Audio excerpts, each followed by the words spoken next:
Earlier today. Oh, hi. Oh, hi. Cutie.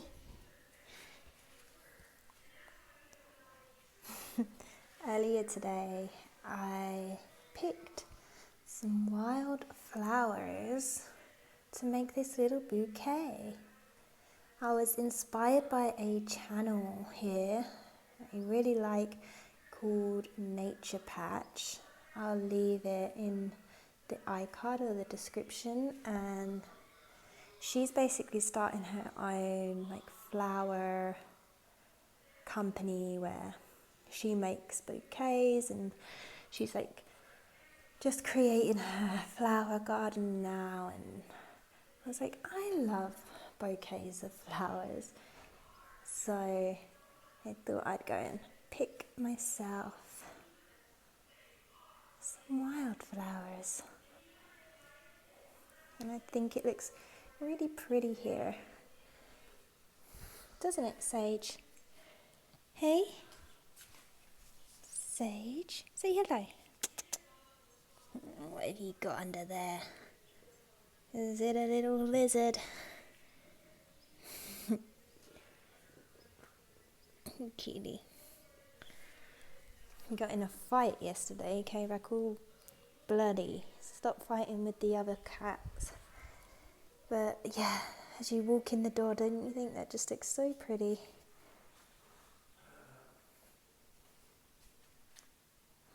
Happy with that. I think this is yarrow. Got loads of that around. And this is chicory, which is growing wild. I'm actually also growing that for my tea garden, but this is from the wild. Cute. I sound awful because I'm just recovering from COVID, feeling tired and hot because it is hot here anyway, but today is the first day that I'm feeling more myself and I want to do something other than just lie in bed. So I'm sitting in bed and I'm going to finish a painting I've been meaning to do for ages. I drew up this sketch. My hand's a bit shaky. I have no energy to hold it up. But yeah, I did this sketch about a month or so ago, and it was meant to be sort of a gift for my partner Trey. So I really want to get this done. I don't draw or paint ever really, but I feel like it's something I really enjoy, and it's a way I can try and get a emotion, a feeling, love out in a different creative way. So it has lots of symbols that he will get. I'll show you the sketch, and let's just hope that I don't mess it up while I'm painting it. I will maybe just sort of show you in betweens as I'm going along. I'm not going to film the whole thing. I just don't have the phone space for that kind of thing, and the pressure on me not being an artist and stuff. But yeah, I'll turn it around and just show you what I'm working with, where I'm starting. Okay, so you can see I've already put the washi tape around the edge. And this is the image. It's just a sort of rough sketch really. This is a big tree, and this is going to be a lake, mountain backgrounds. You can see a bird and the dragonfly, the rose bush, and Trey and I is Alvin's. So fingers crossed it turns out well. The supplies I'll be using are watercolours, but I might have to do mix that up because of the details that I might not be able to get with watercolour, and some paintbrushes. Just I don't have anything great. I have a very limited supply when it comes to this stuff, but let's get started. I'm still recovering from COVID, Today I'm feeling just a bit bunged up, not so lightheaded, but as soon as I go outside it's so hot that I have been not feeling great the second I get outside. But I really need to harvest some things, so I thought I would go out and just try and get what I can in the garden. I'll bring you guys along with me, but how long I'll last out there, I don't know.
Okay, so I got a lot of cucumbers.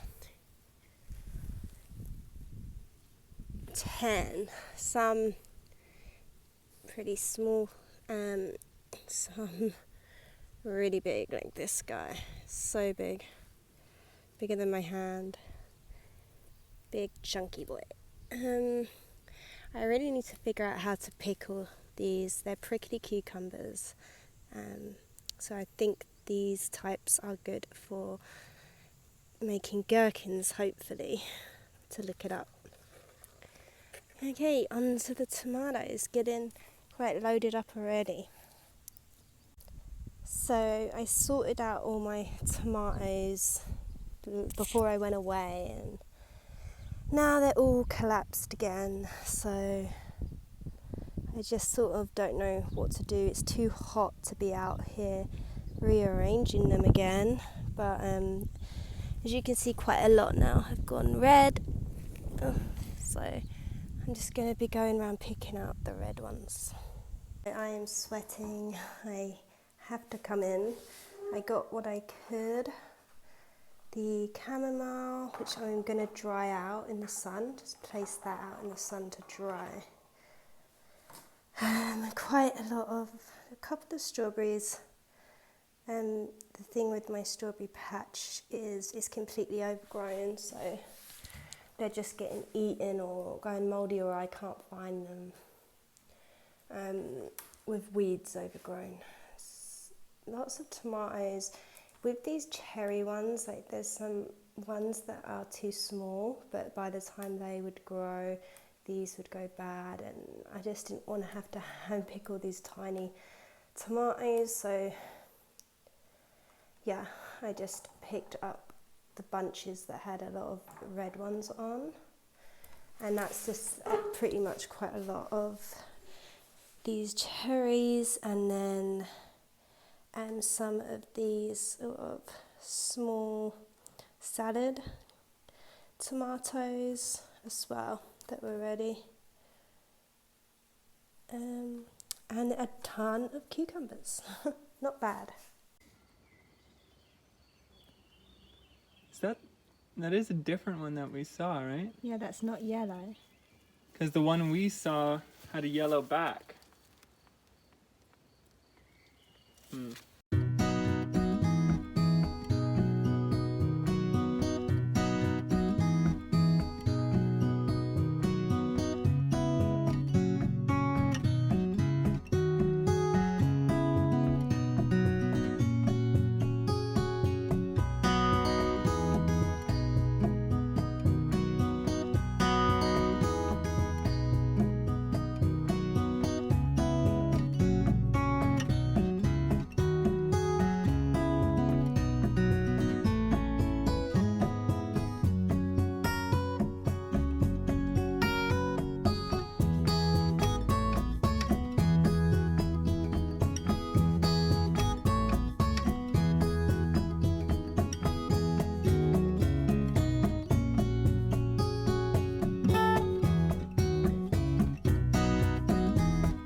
a whole bucket of tomatoes,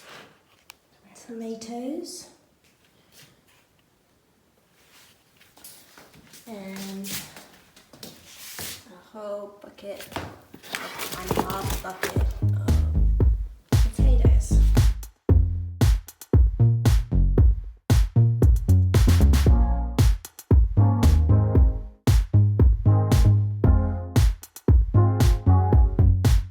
Nighttime stars, 7 days a week, the darkest hours.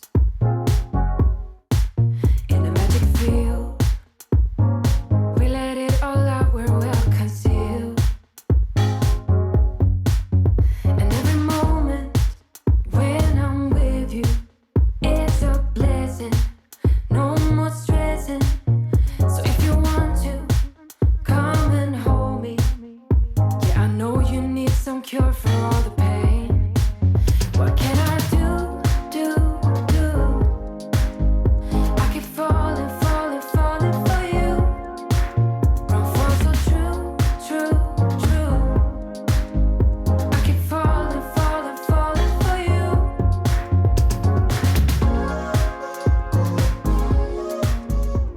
So I just harvested all the big boys, and there's so many still out there that are small and medium. So these have waited in for 3 hours just over, and that's the water that's come out. Not that much actually. Get on with making the brine. I'm not gonna rinse them.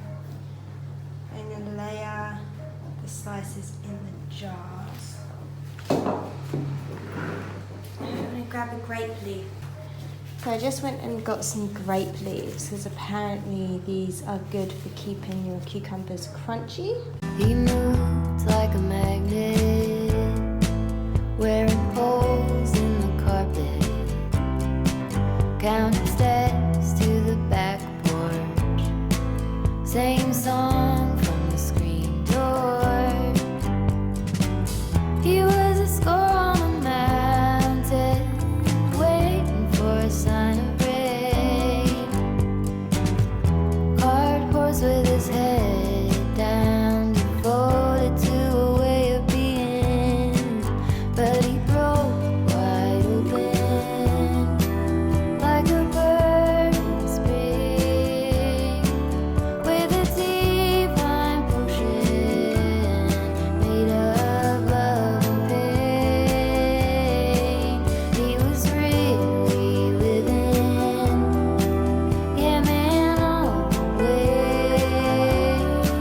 with a deep emotion made of love and pain.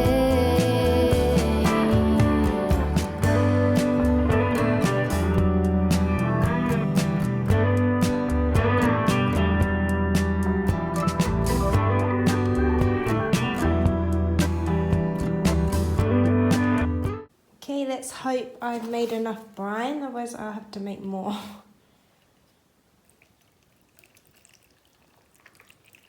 I'll just use a grape leaf to push these down into the brine.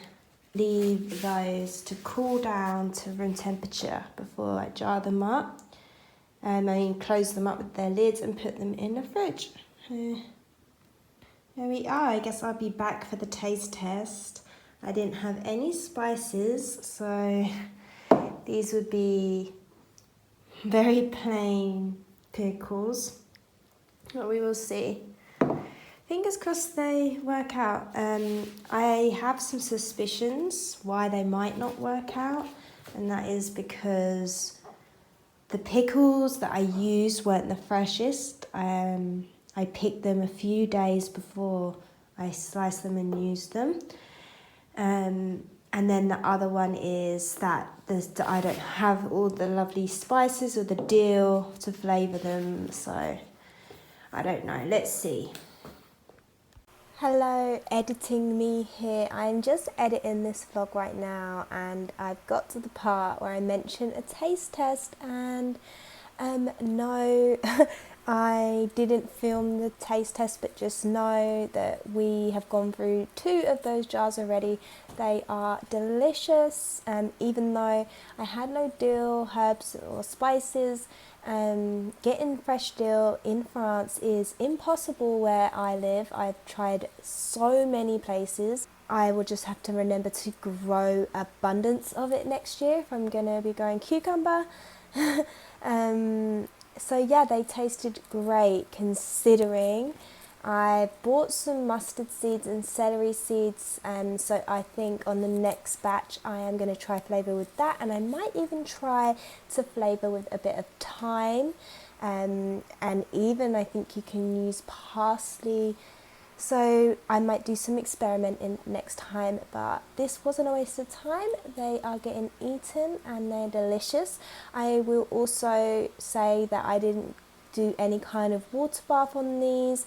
These were pickles that I made to go straight into the fridge and store for a month or so. I recorded this like over a week ago and we've already gone through 2 jars, so I'm not too worried about that. If I was going to do a water bath and put these in the pantry for long life storage, I wouldn't have used a grape leaf, because that's just for when you're storing fresh in the fridge. You wouldn't want to use anything like that for long storage. So just so you know, but obviously if you're gonna make your own pickles, you don't need to follow my recipe. There's tons of amazing recipes online. I just thought I'd share the experience. I hope you've enjoyed it. Okay, so this is my second harvest of beets, and we still have more out there that just need a bit longer to grow. And I'm going to make canned beetroots so they can store, and we will always have beets to munch on. It goes great in salads or just as a snack on their own. They taste so good. I already did some with the last batch, so I thought I would share what I get up to, how I do this with you guys. First, I'm just going to wash these off with water, give them a good scrub, and then I'm going to boil them until they're tender. And then once I've boiled them, I will peel them, slice them, jar them. It's very simple, and then I make a very simple brine. So yeah, looking forward to this. Okay, so the beets are just cooking off here right now, and while I wait, I'm going to make this raspberry almond crumble, which is like a slice cake kind of thing. And these are fresh raspberries from the garden, so again, using up the produce. And this is delicious. I used to make it when I had my own restaurant, and it was very popular then. Haven't made it since, so hopefully it's gonna taste good.